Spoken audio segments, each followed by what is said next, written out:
Hi guys, welcome to our YouTube channel. ನಾವಿವತ್ತು ಚಾಕ್ಲೇಟ್ಸ್ನ ಮಾಡಿದ್ವಿ. ಸೊ ಆ ಚಾಕ್ಲೇಟ್ಸ್ನ ಯಾವ ರೀತಿ ಓಪನ್ ಮಾಡೋದು ಅಂತ ತೋರಿಸ್ಕೊಡ್ತಾ ಇದ್ದೀನಿ ಈ ವಿಡಿಯೋದಲ್ಲಿ. ಬನ್ನಿ. ನಮ್ಮ ಹತ್ರ different types of shapes, different types of chocolates ಸಿಗುತ್ತೆ ವಿತ್ ಡ್ರೈ ಫ್ರೂಟ್ಸ್. ನೋಡಿ ಯಾವ ರೀತಿ ಇದೆ ಅಂದ್ಬಿಟ್ಟು ಚಾಕ್ಲೇಟ್ಸ್ ಎಲ್ಲ. ಇವಾಗ ಚಾಕ್ಲೇಟ್ಸ್ನ ಒಂದೊಂದಾಗಿ ನೀಟಾಗಿ ಓಪನ್ ಮಾಡೋಣ. ಫಸ್ಟ್ ನೋಡಿ, ಈ ರೀತಿ ನಿಧಾನವಾಗಿ ಓಪನ್ ಮಾಡ್ಕೋಬೇಕು. ಈಸಿಯಾಗಿ ಓಪನ್ ಆಯಿತು. ತುಂಬ ಚೆನ್ನಾಗಿ ಬಂದಿದೆ ಚಾಕ್ಲೇಟ್ ಮಾತ್ರ. ನೆಕ್ಸ್ಟ್ ಚಾಕ್ಲೇಟ್ ನೋಡಿ, ನಿಧಾನವಾಗಿ ಓಪನ್ ಮಾಡ್ತಾ ಇದ್ದೀನಿ. ಇದು ಬಾಕ್ಸ್ ಶೇಪು, ತುಂಬ ಚೆನ್ನಾಗಿ ಬಂದಿದೆ. ನಾನು ಡ್ರೈ ಫ್ರೂಟ್ಸ್ ಹಾಕಿಲ್ಲ, ಡ್ರೈ ಫ್ರೂಟ್ಸ್ ಪೌಡರ್ ಹಾಕಿದ್ದೀನಿ. ಹಾಗಾದ್ರೆ ಇನ್ನೂ ಚೆನ್ನಾಗಿ ಬರುತ್ತೆ.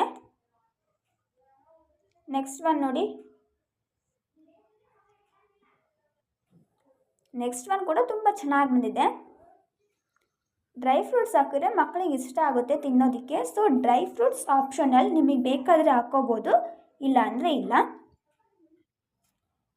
ಫಸ್ಟ್ ನಾವು ಚಾಕ್ಲೇಟ್ನ ಓಪನ್ ಮಾಡ್ಕೋಬೇಕಾದ್ರೆ ಸೈಡಲ್ಲೆಲ್ಲ ರ್ಯಾಪರ್ನ ನೀಟಾಗಿ ಓಪನ್ ಮಾಡ್ಕೋಬೇಕು. ಅದಾದಮೇಲೆ ಮಧ್ಯದಲ್ಲಿ ನೀಟಾಗಿ ಓಪನ್ ಮಾಡ್ಕೋಬೇಕು. ಇದು ಕೂಡ ಬಾಕ್ಸ್ ಶೇಪ್. ನಮ್ಮ ಚಾಕ್ಲೇಟ್ಸ್ ನಿಮಗೆ ಇಷ್ಟ ಆಗಿದರೆ ಈ ವಿಡಿಯೋಗೆ ಲೈಕ್ ಮಾಡಿ, ಹಾಗೆ ನಮ್ಮ ಚಾನೆಲ್ನ ಸಬ್ಸ್ಕ್ರೈಬ್ ಮಾಡ್ಕೊಳ್ಳಿ. Thank you, bye.